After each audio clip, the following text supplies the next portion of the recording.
Hey, this is Pamela Riemann-Schneider. I'm the retail editor for Blue Book Services, and this is the Produce Reporter Week in Review. Greg, there's some Blue Books. This is HQ, coming to you from HQ in Carroll Stream, Illinois. It's an exciting week. Good time to be here in person together. I know, we had a fun Christmas party. The Blue Book got to hang out with our folks here in Illinois just to have one of those celebrations of a great year for Blue Book and a great year for the Produce Reporter. But before we get to that, let's talk about this week's Week in Review. Well, even though we're here for meetings, we're still on the job as far as news goes. The news never sleeps. And we had some really fascinating numbers from Brick Meets Click this morning about online grocery. It was up 5%, but the fastest growing part of it was delivery. Yeah, it's surprising. Delivery this November over last November was up significantly, and I'm not sure. I didn't anticipate that. We'd have several months this year where it's been down year over year. Yeah. And the thing is that another thing that they pointed out in this report is that Walmart has been taking over a lot of the Walmart and mass market, which is kind of code for Walmart in this economy, honestly, has been taking over from supermarkets, and Walmart's delivery programs are going more in-house rather than with third-party services. So the Walmart Plus van is in my neighborhood all the time. So that is actually what is pushing forward a lot of this growth in delivery. And I think even just Walmart, and then as other grocers, you probably don't have the Kroger vans in your neighborhood, but I do. We don't even have Kroger stores, and we have Kroger vans. So as retailers are taking this infrastructure in-house for the delivery part of it, they're taking out a lot of the overhead cost that a third-party service is adding to it. So I guess that's why we're seeing delivery grow so much. We have been talking about their investments for a couple years and saying, we're going to have to see this pay off and make their investment worth their time. And now the numbers are starting to show it is starting to pay off. And Walmart is really trying to chip away at that Amazon Prime powerhouse, trying to get more people to sign up for it. And I know more and more people who have dumped Amazon and gone over to Walmart Plus as an alternative. It's about the same amount of money, and you get the 2-ish days shipping. And then when you add the grocery on top of that, Walmart's online grocery program has been one of the market leaders ever since retailers started getting serious about adding online grocery back to their assortments, or ever since early 2000s, when a lot of them abandoned it. When we started getting serious about it, what would say, like 8-9 years ago is when grocers started getting serious about it. And then of course 3 to 4 years ago, when everyone who wasn't doing online grocery was like, oh, we got to get into it now. And the robots got involved. And the robots are getting involved, and the biggest guys out there are the ones with the most robots. Chipotle. Right, yeah. Yeah, Chipotle robots. We had another story about that. But we also had some information from Instacart this week. There were a couple of different things, and I'm just going to quickly go to my reference. I'm not sitting at my desk, so I can't be it's not as easy now, clicking over while I'm doing this, cheating like you do on a Zoom meeting. Everyone does it. Instacart had its food trends predictions this week, and some of them are some goofy things like mangosteens and red dragon fruit. They're the hundreds of percents, like 500% growth. Yeah, which you can do when you're little. Yeah. Apples are not going to get 100% growth. No, we're not going to see, and that is the cautionary tale when we start pointing toward exponential growth in something. It's exponential because the beginning number was so tiny. But they also did mention, and of course, dragon fruit is something that is, like it or not, it's not going away.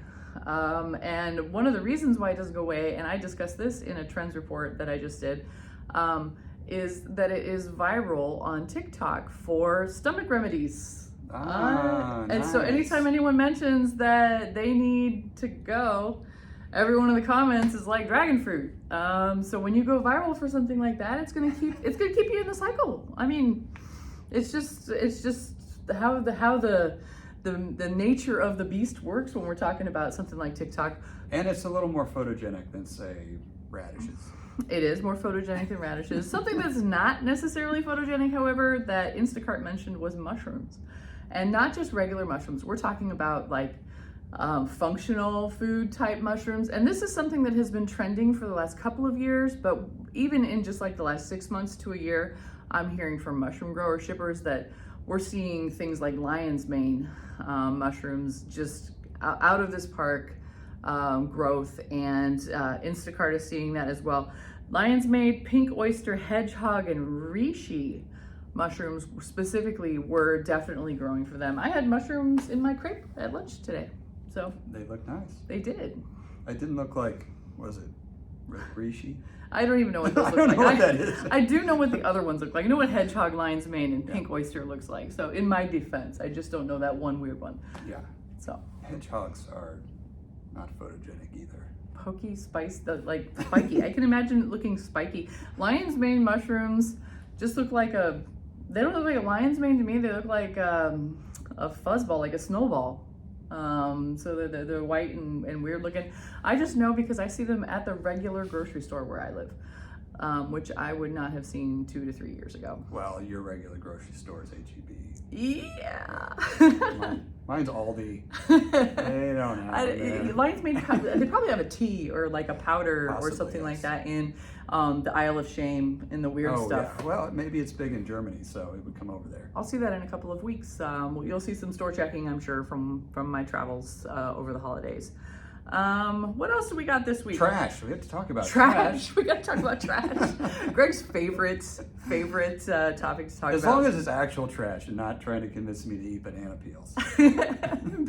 I am sure Stephanie from the Watermelon Board is going to get you to eat some watermelon rind pickles one of these days. I have tried it, and I will say it is edible and functional.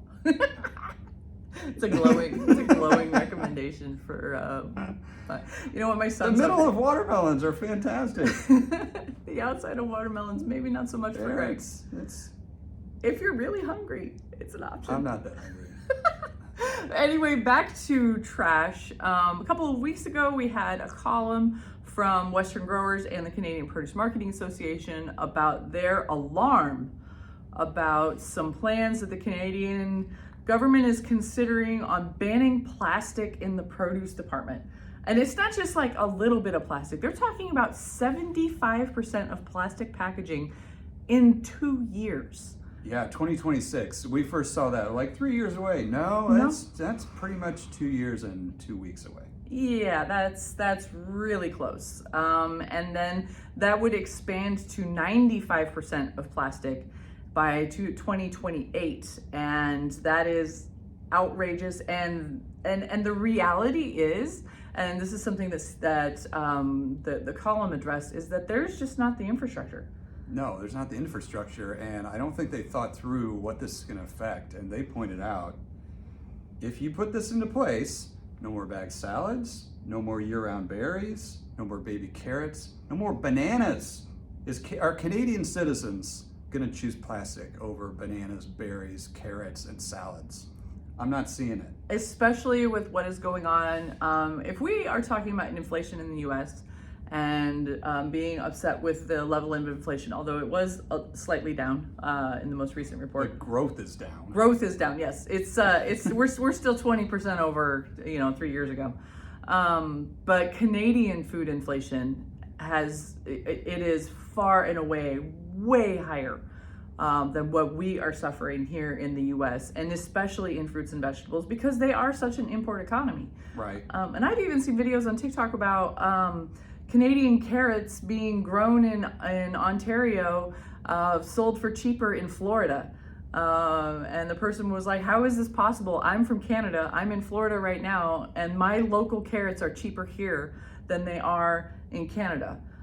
Just because of market conditions. I'm sure it was one of those things where they got a deal and sent them down there and but to consider the food waste part of it, the cost, the shrink is we've seen grocers try to go back to bulk, and you are just basically throwing stuff in the dumpster if you cut out plastic entirely out of the produce department. So whoever's idea this is, it has really raised alarm amongst major stakeholders in the industry, and I'm seeing a lot of conversations urging people to take this to the government, and not only on the Canadian side, but this affects US grower shippers as well, because who does Canada import most of their produce from? Yeah.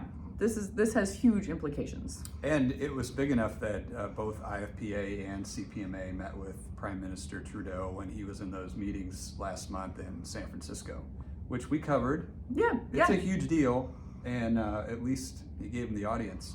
Yeah, and this isn't the only plastic news that we had. There are people and organizations working on trying to make the most out of the plastic that we use. And that's always been my stance. When we talk about plastic packaging in the produce department, you have to talk about what it does for the produce and what it does for the economy. Your benefit on that versus wrapping something in 3 or 4 different types of packaging and individual packages on trinkets and candy and things like that.